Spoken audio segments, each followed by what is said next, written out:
will end the electric vehicle mandate on day one.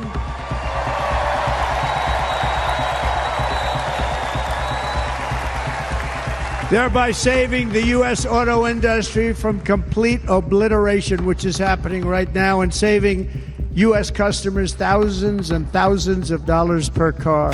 Just moments ago, President Donald Trump finally broke his silence and announced his shocking plan for electric vehicles, leaving EV owners in total disbelief. The reaction was surprising because rumors had circulated about Trump's plans for the EV industry, but no one could have predicted what he actually revealed. It all began when Trump announced a sweeping policy shift that would effectively place higher taxes on EVs, disrupt incentives, and even potentially halt future investments in EV infrastructure. To those who'd invested in EVs, made the switch from gas, and celebrated the progress in clean energy, this felt like a slap in the face. And that was only the beginning. Trump hinted that this was just phase one of a broader plan to restore traditional American values in the auto industry, and that was just the beginning.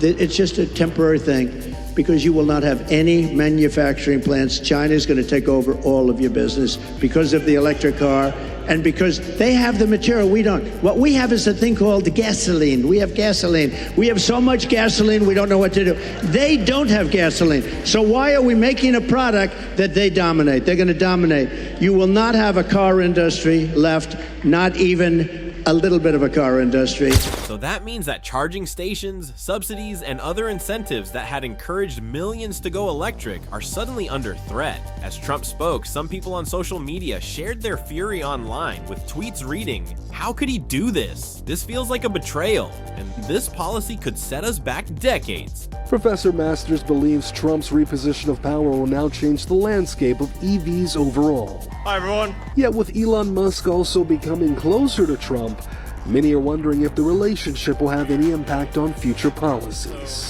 And Trump's stance only intensified the backlash. He described EV policies as government overreach and unnecessary interference in what he called the American way of transportation. News commentators, influencers, and EV company representatives responded instantly, labeling the policy as an outright assault on innovation. Leading environmental voices called it a war on progress, warning that these restrictions could drive the U.S. further behind in the race to combat climate change. And believe me, the criticism didn't stop there.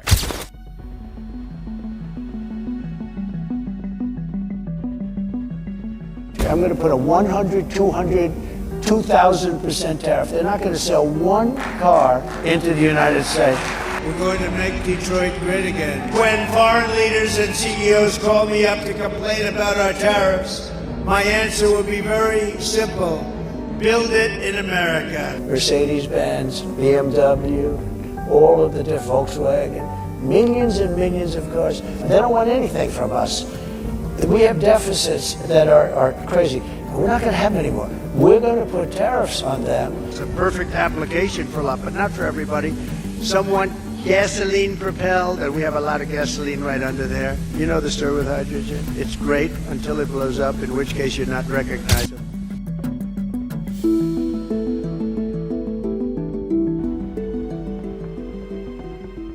While he acknowledges that electric vehicles are part of the automotive industry's future, he has often expressed skepticism about the rapid transition to EVs, calling it disruptive to traditional manufacturing jobs and energy industries in the US. Trump has argued that federal support for the EV industry is costly to taxpayers and sometimes frames the push for EVs as part of a green agenda led by Democrats, which he says places an undue burden on American consumers and businesses. In recent statements and proposals, Trump has hinted at policies that would potentially reduce or eliminate subsidies for EVs, increase taxes or fees specifically targeting EV owners, or shift government funding away from clean energy and back to traditional energy sectors. And that's not even 50% of what he has said. It gets much more interesting.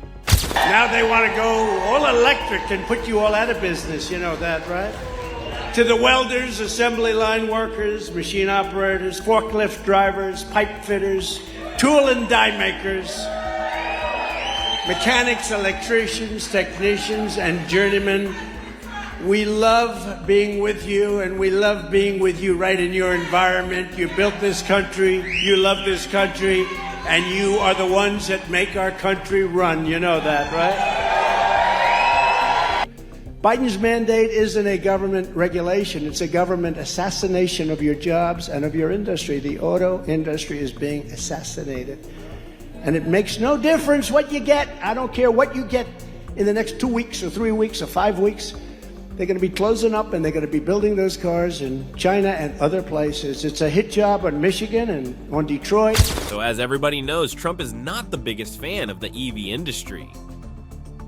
Trump has frequently criticized automakers for moving jobs and manufacturing plants overseas, especially to countries like Mexico and China. And he has pushed for companies to keep their factories in the US, often promising incentives for companies that invest in American plants and jobs. He's also threatened tariffs on foreign-made vehicles and parts, aiming to encourage domestic production. And believe me, you won't guess what he said next. I will prevent, and very easily, World War III, very easily. Before I even arrive at the Oval Office, I will have the disastrous war between Russia and Ukraine settled. It will be settled quickly. I will get the problem solved, and I will get it solved in rapid order, and it will take me no longer than 1 day. I know exactly what to say to each of them. I got along very well with them. Also, Trump said that the EV industry costs too much money for the U.S. taxpayer. Trump has expressed concerns about government support for the electric vehicle industry, such as tax credits and infrastructure funding for EVs. He's often critical of these incentives, suggesting they unfairly benefit EV manufacturers over traditional automakers and cost taxpayers without clear benefits. You're saying Trump 2.0 might allow Chinese EVs to build in the U.S. Explain that. You never know with Mr. Trump what he might do, but he has said, he's on record, that if the deal makes sense, he may allow Chinese manufacturers to set up factories here in the United States. Why would he do that? Well, bring capital in, some know-how around electrics and batteries, employ people, pay tax revenues to the local cities and states. And what would that mean for the likes of Ford and GM then? They're terrified of just how competitive the Chinese EVs are. The Chinese have like a 25 or 30% advantage when it comes to cost. So they could come into the market and start to gobble up market share. And so why would Trump shoot his own industry in the foot? He's not always the most logical, and he may be just posing. Maybe he'll throw that out the door. But as a business person, he might say, I don't want imports of Chinese cars, but I'll allow them to bring their capital and their know-how into the heartland of America. But he likes the idea of getting their money to go to work here in the U.S. Things recently changed when Tesla CEO Elon Musk has taken a hard right turn politically over the past couple of years, funding Republican political causes to the tune of tens of millions of dollars before contributing more than $150 million to Trump's re-election, a far cry from the Musk of the early 2010s, who claimed that climate change was the most pressing issue facing humanity. But a position for Musk in Trump's cabinet is well within the bounds of possibility. As a candidate, Trump more than once has suggested making Musk a key advisor or giving him control of one or more government departments. With the keys to the Department of Transportation in his pocket, any meaningful regulation of Tesla would be very unlikely. Elon Musk spent over $100 million and hundreds, if not thousands, of man-hours trying to help Donald Trump get elected. So the question now, what does he want? Well, in the last 5 days, all sorts of people in Trump's universe have been down at Mar-a-Lago, kind of jockeying for jobs. And where has Elon Musk been? Front and center. Photographed with Donald Trump's granddaughters, on a phone with Zelensky, and right next to Donald Trump since he won. But the question remains, does he want an official role, a cabinet position, or does he want something behind the scenes, very powerful, very influential, but that doesn't require Senate confirmation, that doesn't require divesting any of their businesses? And while many of us are still wondering, what exactly does Musk want? I am one of those people. What we know now is he's not fading off into the distance, simply saying, well, my guy won, let's see what happens. He has got a front row seat, and he's most likely deep in Donald Trump's ear.